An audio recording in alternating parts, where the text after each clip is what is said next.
हे हायड्रोपोनिक आहे। आता हे हायड्रोपोनिक चारा आपण घेतलेला आहे। आता तुम्ही म्हणाल की काय करतात नक्की ह्या हायड्रोपोनिकच्या चाऱ्याबद्दल। तर आता हे हायड्रोपोनिकचा चारा आहे, त्याला मी भाजीसारखं चिरत आहे। तर काही ना प्रश्न पडेल असं का करत आहेत, तर तुम्हाला तेही मी सांगते का करत आहे। हे आपण घालतोय ना, आता हे जर समजा तुम्ही असा चारा घातला तर ह्याच्यात काय होतंय माहिती का, हे जर आता ओलं असतं त्यामुळे असंच घातला चारा तर आपल्या जे मेंढरं आहेत त्यांना मात्र जुलाब लागू शकतात, आणि जुलाब लागल्यावर अनेक आपल्याला नवीन प्रॉब्लेम उभं होऊ शकतो। यासाठी काय करायचं आहे, आता हे मी चिरते।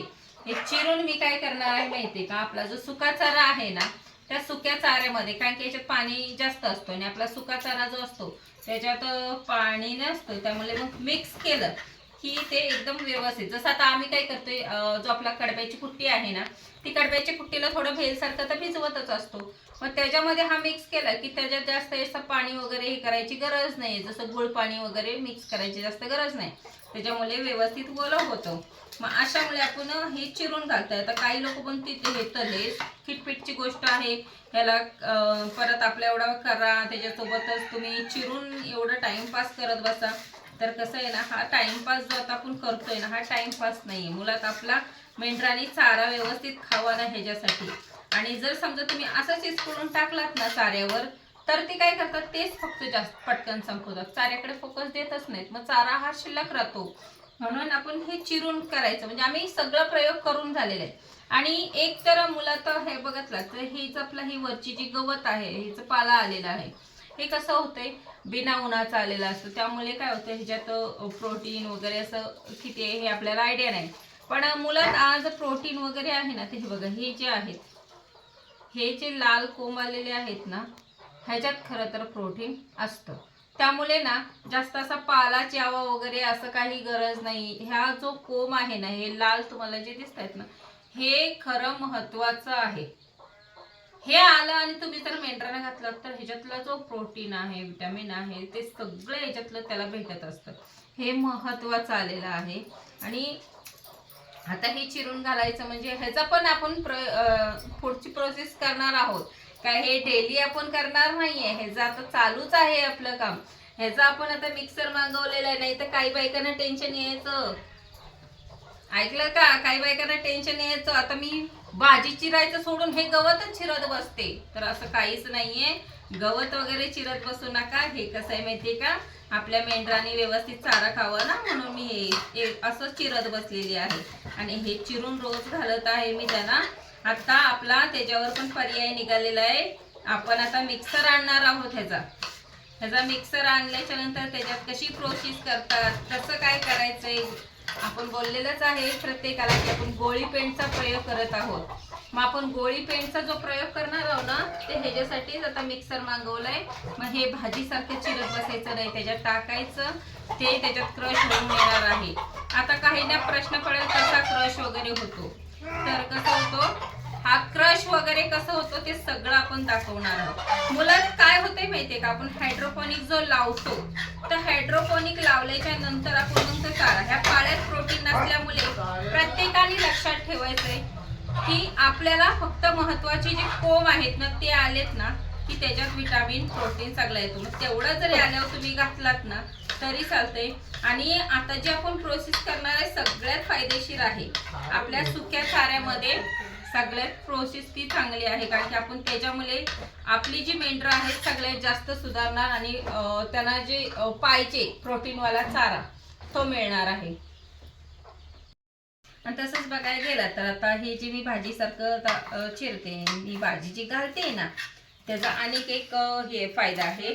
आता समजा जे आपली लहान कोकरं आहेत किंवा आपली मोठी मेंढरं आहेत, ह्याला जर समजा असा हायड्रोपोनिकचा हा कवला चारा जो आहे तो जर घातला तर अनेक एक प्रॉब्लेम, जसं मावा येतो। आता बघू शकता की पावसामध्ये जेव्हा कवला चारा येतो त्यावेळेला काही लोकांची फिरस्ती असतात किंवा काही कापून आणून घालतात, मग त्यावेळेला काय होतं, त्या कवल्या चाऱ्यामुळे त्यांना तोंडाला मावा येतो।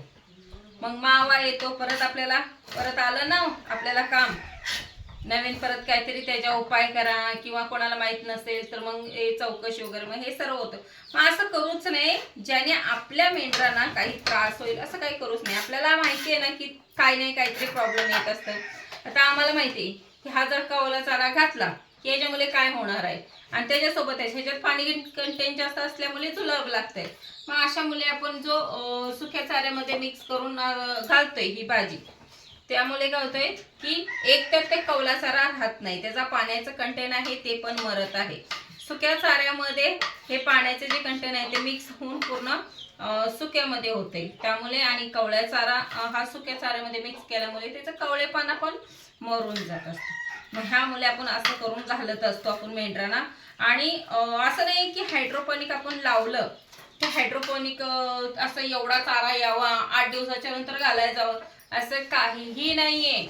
कुणीही असं करायची गरज नाहीये. त्याच्यात खरं तर ऊन नसल्यामुळे त्याच्यात काय असणार आहे प्रोटीन वगैरे ह्या चाऱ्यामध्ये, ह्याच्यात फक्त खाली जो आहे महत्वाचा भाग त्याच्यामध्ये खरं तर प्रोटीन आहे. आणि आपण प्रत्येकाने लक्षात ठेवणं गरजेचं आहे त्याच्यामध्ये प्रोटीन. आणि हे जर आता एवढं तरी तुम्ही केलात ना, किंवा समजा ह्याला जे लाल कोंब वगैरे येतात ना, कधी पण बघा लाल कोंब आता आपण घरात ठेवणार, घरात कसं असतं माहितीये का, प्रत्येकाचं सारखं असंही नसतं, किंवा प्रत्येकाकडे जशी जागा काही काहींकडे मोठी असते तर प्रत्येकाकडे असेल का तेवढी जागा नसणार, की आता ठेवा बांधून ठेवा तिथं, मग ते नंतर त्याला कोंब येऊ द्या, मग ते दुसरे कोंब येसपर्यंत लाल कोंब येसपर्यंत ठेवा. त्याच्यापेक्षा आपण त्याच्यामुळेच आपण हा सेटअप लावलेला आहे. आणि हा जो आपण हायड्रोपोनिकचा सेटअप लावलाय, भिजवलं त्याच्यात ठेवलं की त्याला लाल कोंब येत आहेत, आणि मग नंतर ते आपण यूज केले तरी चालेल. आता ते यूज करताना समजा की हे नुसते दाणे दाणेच खाल्ले आपल्या मेंढरांनी, आपले मेंढर खूप हुशार हो, अजिबात त्यांना काय शिकवायची गरज नाही. ती काय करतात माहिती का, सगळे दाणे दाणे टिपून खाणार आणि चारा मागं ठेवणार शिल्लक आपल्याला दाखवायला, बघ बाबा तू आम्हाला काय घातलंच नाहीस त्याच्यात प्रोटीन वाला. मग ह्यासाठी काय करायचंय, आता हे चारा आपण मिक्स करून तसं घालत आहोत. त्याच्यासोबतच असं झालं की आपण मोड आलेले ते कोंबचे लाल कोंब येतात नाही, हे लाल कोंब आलेले जर दाणे घातले त्याच्यात तर ते दाणे पण टिपून खाणार आहेत.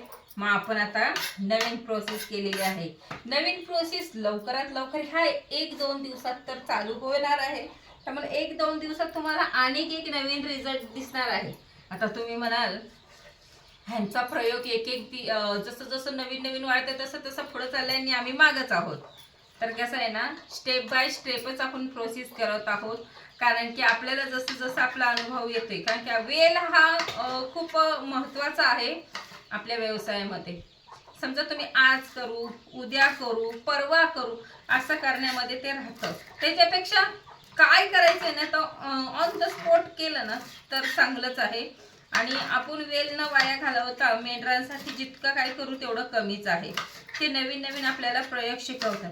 यासाठी आपण आता हे जो काय उपाय, आपला सुका चारा पण गेला पाहिजे त्यांच्या पोटात व्यवस्थित, आपलं हे जे प्रोटीनवाला आहे हे पण गेले पाहिजे. यासाठी आपण आता नवीन प्रयोग केलेला आहे. तो लवकरात लवकर आला की तुमच्या समोर तो कशी चिरायची भाजी, त्याचं काय प्रयोग करायचे हे सगळे स्टेप बाय स्टेप आपण दाखवणार आहोत.